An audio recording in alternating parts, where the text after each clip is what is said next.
तो भाई लोग कैसे हो आप लोग। तो स्वैलोड स्टार के नेक्स्ट इन नोवेल के एपिसोड नंबर 303 में आपका स्वागत है। तो चलिए शुरू करते हैं, लेकिन इससे पहले अगर आपने मेरे चैनल को सब्सक्राइब नहीं किया तो सब्सक्राइब करके बेल आइकन दबाना ना भूलें। तो जैसा कि हमने पिछले एपिसोड में देखा कि लू फेंग ने अपने मिशन को शुरू कर दिया होता है और उसने क्लॉज को मार दिया होता है। अब यहाँ पे लू फेंग का मैस्केर करने का सिचुएशन जारी होता है और यहाँ पे लू फेंग जीवलिंग प्लांट से जीवलिंग स्टारफील्ड में जाता है, जहाँ पे लू फेंग ने केविन और उसके गार्ड्स को मारा था और टोटल 103 पीपल मारे गए थे और कोई भी जिंदा नहीं बचा था। अब उसी दिन ही लू फेंग 4D नामक प्लैनेट पे जाता है, जहाँ पे बेनेटिक प्राइवेट प्लैनेट था। वहाँ पे 1000 ऑफ स्टाफ्स भी मौजूद थे। वहाँ पे 10,000 गार्ड्स उसके लिए अंदर आए हुए थे और जो पावर था वो भी हेवनली टाइप था। यहाँ पे जो बंदा रहने वाला है उसी को मारने के लिए लू फेंग जाता है। लू फेंग 4D प्लैनेट पे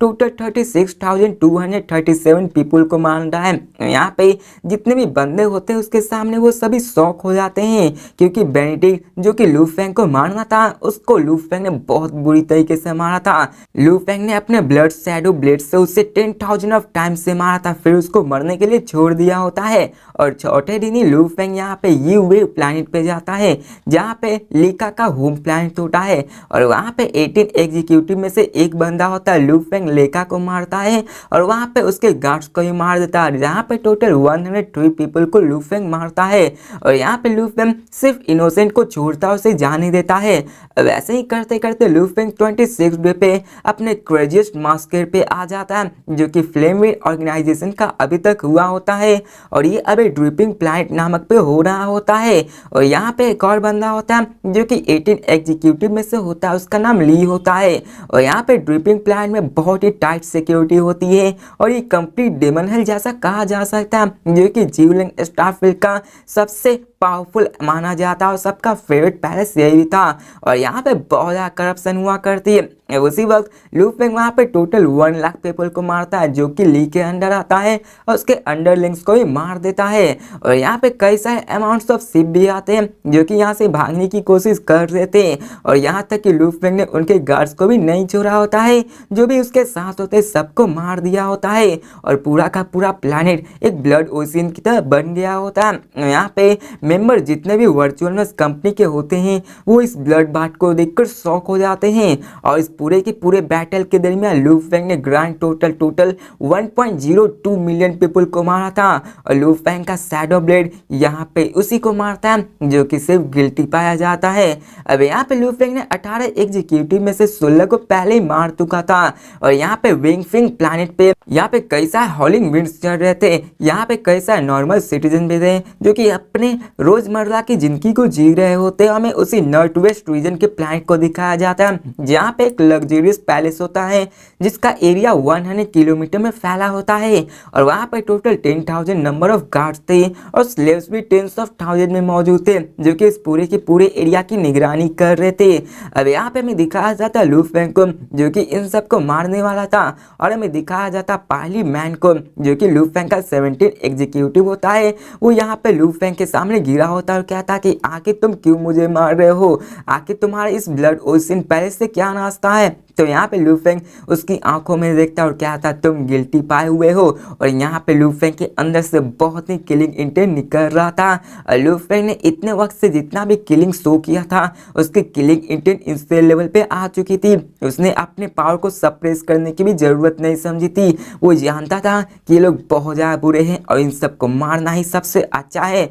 अब यहाँ पे लू फेंग ने सबसे क्विकेस्ट किलिंग मेथड को यूज नहीं किया था। अगर वो चाहता तो अपने स्पेट वेपन से एक ही झटके में मार सकता था, लेकिन लू फेंग ने अपने ब्लड शैडो ब्लेड को यूज किया इन सबको तड़पा तड़पा के मारने के लिए। और यहाँ पे लू फेंग ने जितनों को मारा उनकी संख्या भी बहुत ज्यादा होती है। यहाँ पे वो बंदा लू फेंग की तरफ देखने लगता और कहता कि क्या मैं गिल्टी हूँ, तुम वर्चुअल वर्स नेटवर्क के एक मेंबर हो और यहाँ पे तुम मुझे मार रहे हो। अब यहाँ पे मैं वैंगफेंग स्टार से बच्चे से ही रह रहा हूँ, अकेला पढ़ा भरा और बहुत ही मेहनत की। मैं फ्लेमविंड ऑर्गेनाइजेशन को ज्वाइन किया और वहाँ पे जो भी हो रहा था मैंने उसके बारे में क्वेश्चन नहीं किया। यहाँ पे ली अपने चार्ज ऑफ बिजनेस को कर रहा था और यहाँ पे सब वही संभालता था। और यहाँ का बॉस तो पैन जी है, जो कि सेक्टर और 3 का बंदा होता है। और यहाँ पे पे वो कहता है कि मेरा उन सब से कोई मतलब नहीं है, तो आखिर तुम कैसे कह सकते हो कि मैं गिल्टी हूँ, आखिर क्यों? और वो जोर से दहाड़ता। तो लू फेंग कहता यहाँ पे फ्लेम विंड ऑर्गेनाइजेशन बनी थी तो तुम भी उसमें शामिल थी, और पिछली बार यहाँ पे 18 डोमेन लॉर्ड्स के बंदे मारे गए थे, और यहाँ पे तुमने अपने मार्केट को प्रपोर्शन करने के लिए उन सबको डराया धमकाया। 3 महीनों में नहीं, तुमने यहाँ पे 621 पावरफुल लोगों को मारा और 193 को अपने अंडर रख लिया। तो ये सुनकर पार्लीमैन यहाँ पे शॉक हो जाता है, जिसके बाद लू फेंग आगे कहता है कि तुमने अपने रास्ते में आए हुए हर एक आदमी को मारा, यहाँ तक कि जो तुमसे पंगा भी नहीं लेना चाहते थे उसको भी मारा। फिर बाद में तुम लोगों ने डार्क डीलिंग से साथ हाथ मिला लिया, वहाँ पे करप्शन करते रहे, और यहाँ पे फिर भी अगर तुम कह रहे हो कि तुम इसमें नहीं शामिल हो, अब भले ही तुम मेन डीलर ना हो, लेकिन तुम ये भी हक नहीं है कि तुम पूरी तरह से साफ चिट्टे हो, तुम कुछ नहीं किए हो। तो ये सुनकर पार्लियामेंट गम घबराने लगता है, और लू फेंग आगे कहता है कि हालांकि तुम उन सब जितने बुरे नहीं हो, लेकिन फिर भी तुम उनके बिजनेस में अपने हाथ बढ़ाते रहे हो, और तुम तो उनसे भी जहाँ मरना डिजर्व करते हो, क्योंकि आखिर तुमने उनकी मदद नहीं की होगी। तो ये सुनकर पार्लियामेंट चिल्लाते हुए कहता है कि मैं सिर्फ फ्लेमिंग ऑर्गेनाइजेशन से हूँ, और यहाँ पे मैं सिर्फ उनके रिसोर्सेज को यूज करके अपने आप को ट्रेन करना चाहता हूँ। लेकिन यहाँ पे मैं दिखाया जाता है लू फेंग को, जो कि अपने हाथों से ब्लेड निकालता है और उससे चीर देता है। यहाँ पे डार्क यूनिवर्स में इनो प्लैनेट से फ्लाई करके जाने लगता है, और पार्लियामेंट था उसका तो वहीं पे खेल खात्मा हो चुका था। यहाँ पे डायलन लू फेंग की तरफ देखता है और बोलता है कि आखिर आप इतने ज़्यादा कत्लेआम मचाने के बाद आखिर ये रेड वाइन ही क्यों पीना पसंद करते हैं? तो लू फेंग अपने ग्लास को उठाता है और उसमें रेड वाइन पीने लगता है। यहाँ पे लू फेंग कहता है कि इस रेड वाइन को पीने से मुझे यहाँ पे बहुत ही अच्छा फीलिंग आता है, यहाँ पे मैं कुछ ज़्यादा ही कत्लेआम मचा रहा हूँ। तो यहाँ पे डायलन उसके सामने देख कर कहता है कि मैं तो सिर्फ कत्लेआम ही देख रहा हूँ, अगर यहाँ पे मैंने अपने टीचर के साथ एक्सपीरियंस नहीं किया होता, तो यहाँ पे अगर मैंने ब्लड ट्रस्टी के वेज को नहीं देखा होता, तो यहाँ पे मैं आपके इन कत्लेआम से उतना यूजअप नहीं हो पाता। तो यहाँ पे लू फेंग कहता कि मैं सिर्फ उन्हें ही मारता हूँ जो कि मरना डिजर्व करते हैं, मैं उन्हें नहीं मारता जो कि इनोसेंट है। अब देखा जाए तो फर्स्ट टाइम जब लू फेंग बास प्लांट पे गया था, तो क्लॉज और उसके गार्ड्स के बारे में कई सारी डिटेल इन्फॉर्मेशन उसे वर्चुअल मस कंपनी से मिल चुकी थी, और बात रही वहाँ पे large amount of star travel 9 जो कि डेमन प्लेस में मौजूद थे। लू फेंग ने अपने सोल टेक्निक से उन सबके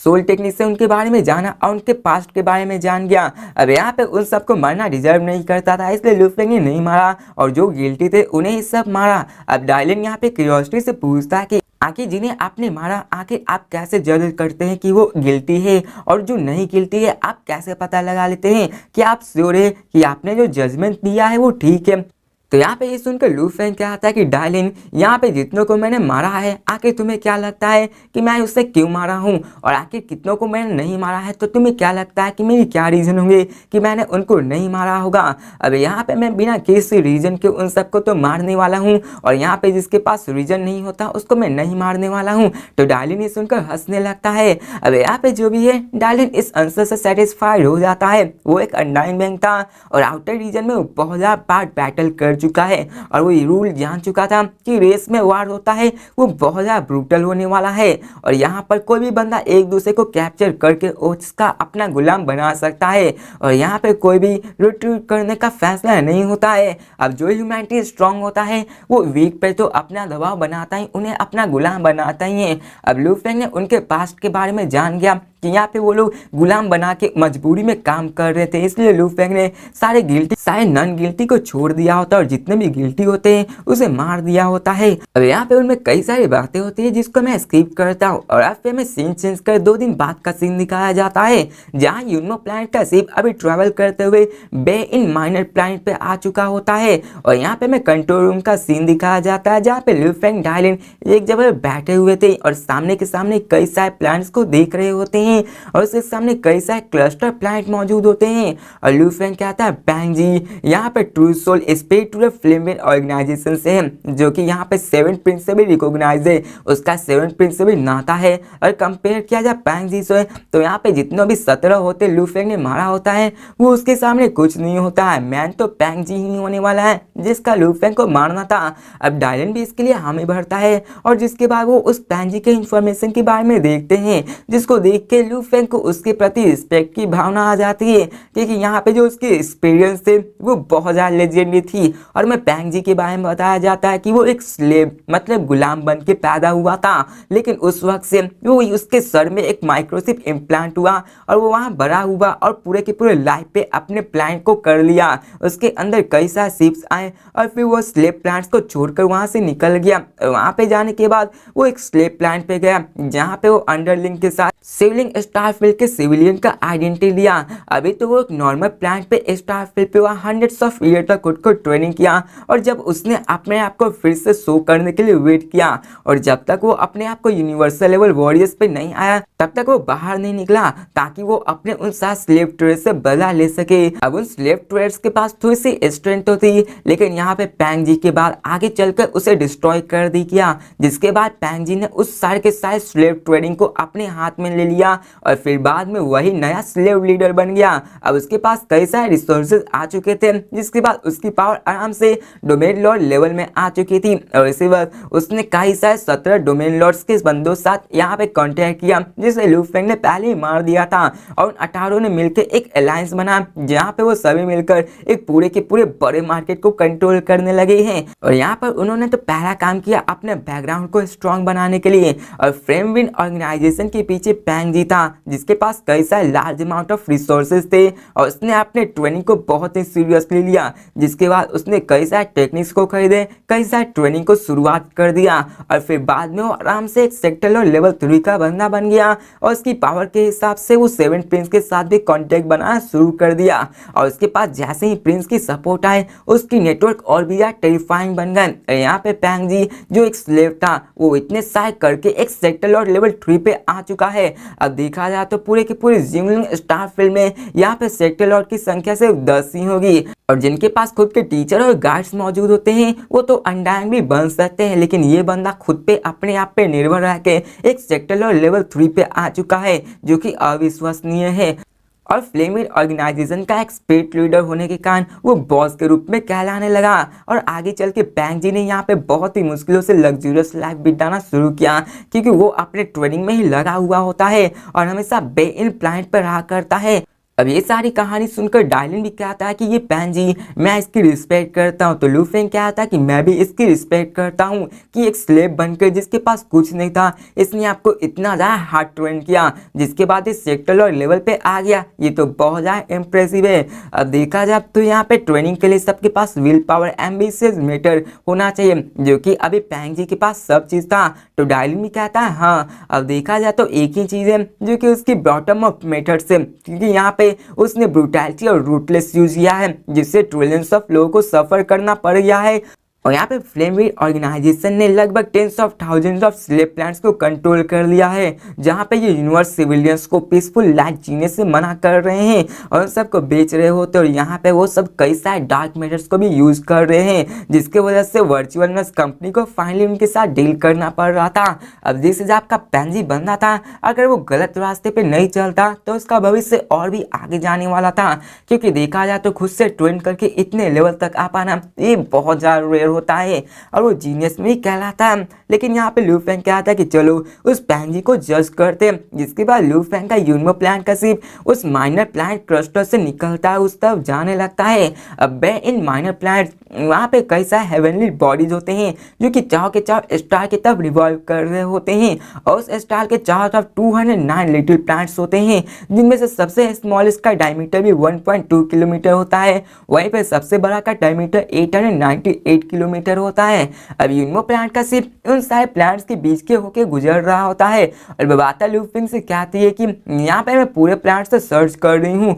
और मैंने सर्च करने पे पाया कि ये सारे के सारे प्लांट्स यहाँ मॉडिफाइड हो गए हैं। अब यहाँ के सारे के सारे प्लांट्स होते हैं उसमें टेक्नोलॉजिकल वेपन्स लगे हुए होते हैं जो कि ऑटोमेशन फोर्ट्रेस के जैसा ही होता है। अब लू फेंग पूरे के पूरे प्लांट्स की तरफ देखता है और कहता है ये तो सच में कॉशियस है। तो ये सुनकर डायलिन भी स्माइल करता है और कहता है कि आखिर वो कॉशियस क्यों ना हो, मेरे पास ऐसा फीलिंग आ रहा है कि जितने भी 17 से तुमने निपटा है वो सबसे आसान थे और मेन तो यही होने वाला है। तो लू फेंग कहता है हाँ। जिसके बाद यूनिमो प्लांट का सिर्फ उन सारे प्लांट्स को सर्च करते हुए आगे बढ़ रहा होता है। अब बाता कहता है कि एक 82nd प्लानट पे वहाँ पे एक साइन ऑफ लाइफ डिटेक्ट हुआ है। तो लू फेंग कहता है चलो वहाँ चल और हफ्ते में सीन चेंज कर उस थर्ड रैंक प्लैनेट को दिखाया जाता है जिसपे लू फेंग जा रहा था और साइज के मुकाबले में वो थर्ड रैंक पे आता है जो कि नॉर्मल सरफेस के रह रहा था और लू फेंग का शिप वहां पे आके उतरता है और उस शिप के पास वहां पे 3 बीम्स ऑफ लाइट आ जाता है जो कि उस शिप को डॉज कर लेता है और यहाँ पे हमें दिखाया जाता है कि उस शिप में कोई भी डैमेज नहीं पहुंचा होता है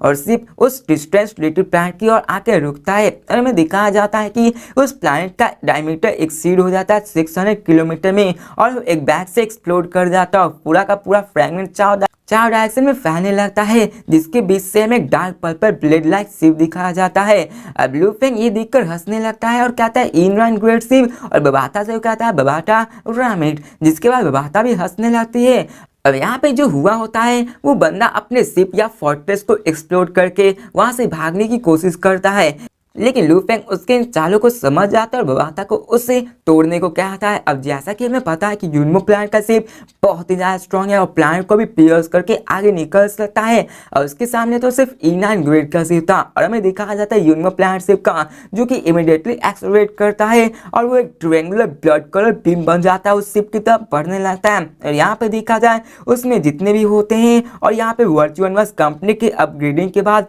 यहाँ पे लू फेंग की शिप एनिमी की शिप से कई गुना ज्यादा स्ट्रांग हो गई थी और हमें दिखाया जाता है कि यहाँ पे उस पर्पल शिप में से 2 बीम्स निकलते हैं जो कि लू फेंग से आके टकराते हैं लेकिन लू फेंग की एक्सेलरेशन के मामले में वहाँ पे वो E9 एलॉय शिप उसके सामने कुछ नहीं थी। ऐसा समझ लो कि एक ट्रैक्टर फरारी से के साथ रेस कर रही थी। ट्रैक्टर उस एनिमी के शिप का रेफर किया गया वहीं पे फरारी यहाँ पे यूनमो प्लैनेट शिप का रेफर किया गया है। अब यहाँ पे लू फेंग का शिप लाइटनिंग की तरह फास्ट होता है उसको डॉज कर पाना भी इम्पॉसिबल था और हमें दिखाया जाता है यूनमो प्लैनेट का शिप जो कि उस पर्पल शिप से जाके क्रैश हो जाता है और उसके एक्सट्रीमली शार्प और पियर्सिंग साइड से वो उस पूरे के पूरे शिप को डिस्ट्रॉय कर देता है और वो पूरा का पूरा शिप वहां टूटकर बिखर जाता है और हमें दिखाया जाता है वो पर्पल शिप वो बीच से कट जाता है। अब यहाँ पे वो डैमेज शिप से एक बंदा बाहर निकलता है जो कहता कि आखिर तुम दोनों बंदे कौन हो और यूनमो प्लैनेट शिप की तरफ देखने लगता है। हमें दिखाया जाता है यूनमो प्लैनेट शिप का जिसका केबिन खुलता है और यहाँ पे लू फेंग और डायलिन बाहर निकलते हैं।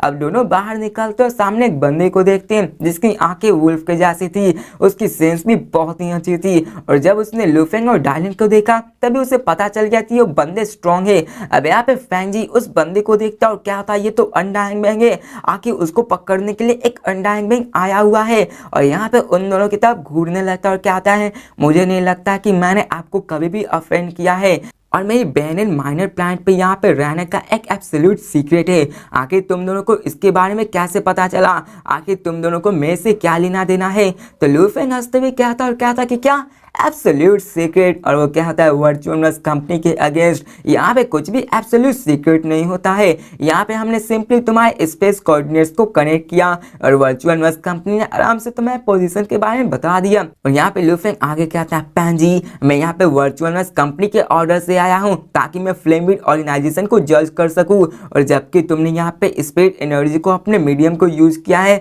तो यहाँ पे लू फेंग भी अपने स्पेस एनर्जी से स्पेस में बात कर रहा होता है और यहाँ पे वो कहता है कि 17 के जितने भी बंदे थे वो सब मारे जा चुके हैं और अभी के मर्तबा सिर्फ तुम ही बचे हो जिसको मारना बाकी है। तो पैन जी पूरा डर में हो जाता और कहता है कि क्या वर्चुअल वर्स कंपनी से। अब वो कहता है माय गॉड और जबकि मर्तबा उसने उन दोनों को पहले ही देख लिया था उसने सोचा था कि वो यहाँ से भाग जाएगा और यहाँ पे उसने अभी सिंपली एक्टिंग किया कि वो गिव अप कर दिया है लेकिन जब उसने वर्चुअल वर्स कंपनी का नाम सुना तो वो कंप्लीटली हेल्पलेस महसूस कर रहा था क्योंकि यहाँ पे लेवियाथन इतना स्ट्रॉन्ग था कि यूनिवर्स कंट्री भी उसके सामने कुछ नहीं कर सकते हैं। यहाँ पे पैंग जी उन दोनों की तरफ घूर कर देखता है और कहता है कि इसी कारण तो यहाँ पे मुझे उन 17 बंदे के बारे में नहीं पता चला कि तुमने उन्हें मार दिया और यहाँ पे तो वर्चुअलनेस कंपनी ने ये सारी चीजें अरेंज कर रखी है और वो कहता है कि वर्चुअलनेस कंपनी बहुत ज्यादा पावरफुल है। आखिर मैं जैसा एक छोटा सा बंदा उन्हें कब परेशान किया कि एक बंदे को यहाँ पे मुझसे डील करने के लिए भेजा गया।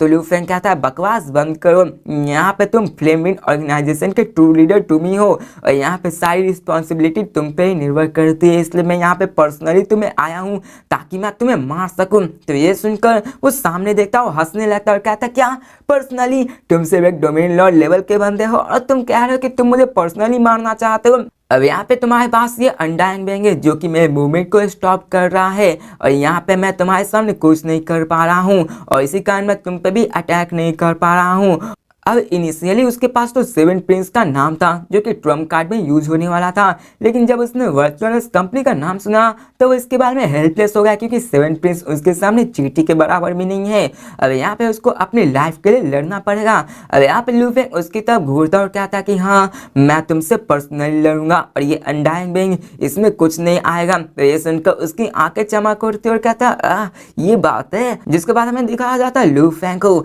जिसके पीछे से काउंटलेस गोल्ड लाइट निकलते हैं जो कि लू फेंग का ब्लेड वर्ल्ड ही होता है। अब लू फेंग का ब्लेड वर्ल्ड का जो प्रेशर होता है वो किसी भी टू सेक्टर लॉर्ड के वर्ल्ड प्रोजेक्शन से कमजोर नहीं था। अब फिर लू फेंग ने अपने ब्लेड शैडो ब्लेड को निकालता वो पैंजी की तरफ बढ़ जाता है। अब यहाँ पे पैंजी की आंखें भी चमकने लगती है और कहता है कि अच्छा बात है, तुम कितने इडियट हो, तुम मुझसे क्लोज कॉम्बैट करना चाहते हो, मेरा चांस आ चुका है और जब तक मैं इस बंदे को यहाँ पे पकड़ लूंगा जिंदा ये अनडाइंग बेइंग कुछ नहीं कर पाएगा। जिसके बाद मेरे पास एक चांस है कि मैं यहाँ से भाग सकता हूँ। जिसके बाद वो भी अपने वर्ल्ड प्रोजेक्शन को अनलीज करता है और दोनों में टकरार होता है। दोनों की ब्लेड वर्ल्ड और वर्ल्ड प्रोजेक्शन एक दूसरे से टकराती है। अब लू फेंग यहाँ पे इमीडिएटली अपने सबसे strongest move blade world technique को यूज करता है जो कि 7 इल्यूजनी ब्लेड बोरियल होता है और यहाँ पे वो अपने साथ स्काई टूरिंग क्लॉक को भी यूज करता है और दोनों में टकरार होती है और दोनों के दोनों ब्लेड वर्ल्ड एक दूसरे से टकराते हैं और दोनों की ब्लेड एक दूसरे से कोलाइड होने लगती है और एक फॉर्मलेस इनविंसिबल एनर्जी ट्रांसमिट होने लगती है। अब लू फेंग इसको विथस्टैंड नहीं कर पाता और यहाँ पे उसकी राइट हैंड नॉक हो जाती है। तो यहाँ पे लू फेंग के हाथ भी जख्मी हो जाते हैं, लेकिन यहाँ पे लू फेंग की मिस्टीरियस सोल्जर आर्मर और क्लाउड कंटेंट वाइन उसके बाकी अटैक को रोक देता है और लू फेंग बहुत ही पीछे जाके गिरता है। अब पैंजी के फेस को दिखाया जाता है जो हंसते हुए कहता है कि तो तुम भागना चाहते हो। जिसके बाद वो अपने आर्म को फियर्सली वेव करता है और यहाँ पे मैं दिखाया जाता है कि उसके आर्म से भी कई सारे कलरफुल वाइन्स निकलने लगते हैं जो कि पूरे के पूरे जगह घेरने लगते हैं और यहाँ पे दिखाया जाता है कि उसका वाइन भी बहुत ज्यादा स्ट्रॉन्ग होता है और लू फेंग को घेरने की कोशिश करता है। अब सामने जब लू फेंग देखता है तो उसके एक्सप्रेशन चेंज हो जाते हैं क्योंकि सामने वाला बंदा भी सेक्टर और लेवल 9 मेटल वाइन को यूज कर रहा था। अब लू फेंग का था क्लाउड कॉन्टेक्ट वाइन जो कि प्लाइट लाइफ फॉर्म था, वहीं पे ये बंदा मेटल लाइफ फॉर्म का यूज कर रहा था जो कि मेटल का यूज था। अब मेटल वाइन के बारे में बताया जाता है कि ये भी नॉर्मल प्लांट लाइफ फॉर्म की तरह है जो कि अगर देखा जाए क्लाउड कॉन्टेक्ट वाइन तो वो बहुत ज्यादा रेयर एक्सिस्टेंस है प्लांट लाइफ में और यहाँ पे मेटल वाइन ये गुड्स अच्छा माना जाता है, लेकिन ये क्लाउड कॉन्टेक्ट वाइन से बहुत ही सस्ते होते हैं और इसकी ग्रेड भी लोअर होती है और इसकी पावर भी लू फेंग के क्लाउड कॉन्टेक्ट वाइन से देखा जाए तो लो होगी, लेकिन देखा जाए तो ये सिमिलर लेवल ह्यूमन से मान लो कि सेक्टर लेवल 9 का बंदा और सेक्टर लेवल 9 का यहाँ पे मेटल लाइफ फॉर्म आ गया तो वो उससे बेहतर ही होता है। और यहाँ पे नॉर्मली एक स्टार लेवल 9 उनकी लिमिट होती है, लेकिन एक यूनिवर्सल लेवल में आ पाना वो बहुत ज़्यादा रेयर होता है। यहाँ पे डोमेन लॉ लेवल में आ पाना ये भी लक होता है। अब यहाँ पे ये मिरेकल कैसे हुआ था ये आने वाले कुछ एपिसोड में आपको भी पता चल जाएगा, क्योंकि उसके पास एक ट्रेस हो जिसकी वजह से वो अपने मेटल लाइफ फॉर्म को इतनी आगे तक ले पाया था। अब यहाँ पे डायलन भी दूर से उन सबको देख रहा होता है और वो भी थोड़ा घबरा जाता है। अब यहाँ पे लू फेंग उससे बहुत ज्यादा इंजर्ड हो चुका था और यहाँ पे लू फेंग भी अपने क्लाउड कॉन्टेक्ट वाइन को यूज करना शुरू हो जाता है और यहाँ पे लू फेंग के सोल्जर और वेस्ट में से टोटल 216 वाइन्स मिलते हैं जो कि बहुत ही लंबा होता है और उसके वाइन्स बहुत ही मोटी होती है और वो इंस्टेंटली मेटल वाइन पे अटैक कर देती है। अब यहाँ पे लू फेंग का क्लाउड कॉन्टेक्ट का वाइन एक सेक्टर और लेवल 6 का होता है, वहीं पे उसके सामने जो मेटल वाइन होता है वो सेक्टर और लेवल 9 में होता है और इन दोनों के बीच का डिफरेंस भी 3 लेवल का होता है। तो मिलते हैं नेक्स्ट वीडियो में, देखते हैं कि आगे क्या होने वाला है, क्या लू फेंग उसको हरा पाता है या फिर नहीं, क्योंकि अभी उसके पास एक और ट्रम्प कार्ड होने वाली है जो कि बहुत ज्यादा भयानक होने वाली है। तो मिलते हैं नेक्स्ट वीडियो में, तब तक के लिए बाय।